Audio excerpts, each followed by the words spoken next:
একজন বিশ্বখ্যাত অভিনেতা, একজন অনুপ্রেরণামূলক বক্তা এবং সমাজসেবক, যিনি বহু বড় সিনেমায় তার অসাধারণ অভিনয়ের জন্য একাধিক অস্কার এবং গোল্ডেন গ্লোব পুরস্কার জিতেছেন। তিনি আর কেউ নন, তিনি হলেন ডেনজেল ওয়াশিংটন। তিনি একবার একটি বক্তৃতায় সাফল্য, ব্যর্থতা এবং ঝুঁকি নেওয়ার গল্প তুলে ধরেছেন, যা অসংখ্য মানুষের জীবনকে অনুপ্রাণিত করেছে। আজ আমরা শুনব সেই প্রেরণামূলক বক্তব্যটি ডেনজেল ওয়াশিংটনের মুখ থেকে। আমি শিখেছি, জীবনে কিছুই সত্যিই মূল্যবান নয় যদি আমরা ঝুঁকি না নিই। একেবারেই কিছুই নয়। নেলসন ম্যান্ডেলা বলেছিলেন, ছোট হয়ে বা সীমিত জীবন যাপন করলে কোনো উত্তেজনা বা আনন্দ আসে না, নিজের পূর্ণ সম্ভাবনা কাজে লাগালে।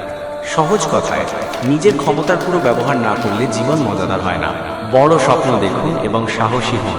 আপনি স্কুলে বা কলেজে ভবিষ্যৎ নিয়ে ভাবার সময় হয়তো অনেকেই বলেছে, একটা নিরাপদ বিকল্প রাখো, যাতে যদি কিছু না হয় আরও কিছু আছে। কিন্তু আমি কখনো সেটা বুঝিনি। আমি চাইনি পেছনে পড়ে থাকি, আমি চাই সামনের দিকে পড়ি, যাতে জানতে পারি ঠিক কোথায় আঘাত লাগছে। ধৈর্য এবং ধারাবাহিক প্রচেষ্টা ছাড়া জীবনে কিছুই শেষ করা যায় না।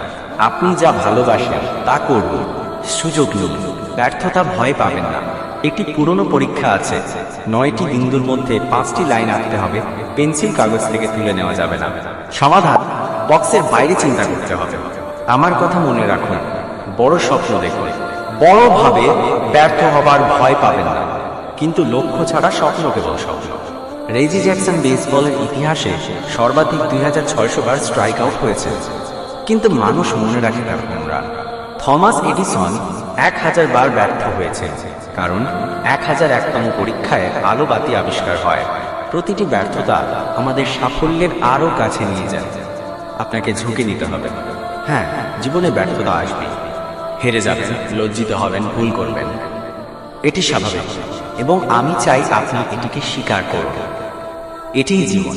আমি নিজেও অভিনয় জীবনে বারবার ব্যর্থ হয়েছি। আমার প্রথম ব্রডওয়ে অডিশনে কাজ পাইনি, কারণ আমি গান করতে পারি না। কিন্তু আমি থেমে যাই। পরবর্তী অডিশনের জন্য প্রস্তুতি নিয়েছি, প্রার্থনা করেছি, আবার ব্যর্থ হয়েছি। কিন্তু এতে কোনো ক্ষতি হয়নি, কারণ সুযোগ এসেছে। 30 বছর পরে সেই একই থিয়েটারে আমি সফল হয়েছি, যেখানে প্রথমবার ব্যর্থ হয়েছিলাম। আজকের প্রতিটি শিক্ষার্থী প্রতিভা ও দক্ষতা আপনার আছে, কিন্তু প্রশ্ন হলো, আপনি কি ব্যর্থ হবার সাহস রাখেন? যদি আপনি ব্যর্থ না হন, আপনি চেষ্টা করছেনই না। যা কখনো পাননি তা পেতে করতে হবে যা আগে কখনো করেন। কল্পনা করুন, মৃত্যুর শয্যায় চারপাশে দাঁড়িয়ে আছে আপনার অপূর্ণ সম্ভাবনার ছায়া। যেসব ধারণা ব্যবহার হয়নি, যেসব প্রতিভা কাজে লাগেনি, তারা ক্ষুব্ধ, হতাশ, রাগান্বিত। তারা বলছে, আমাদের আপনি জীবিত করতে পারতেন। আজই শুরু করুন। ঝুঁকি নিন, ব্যর্থ হন, স্বপ্ন দেখুন, লক্ষ্য রাখুন।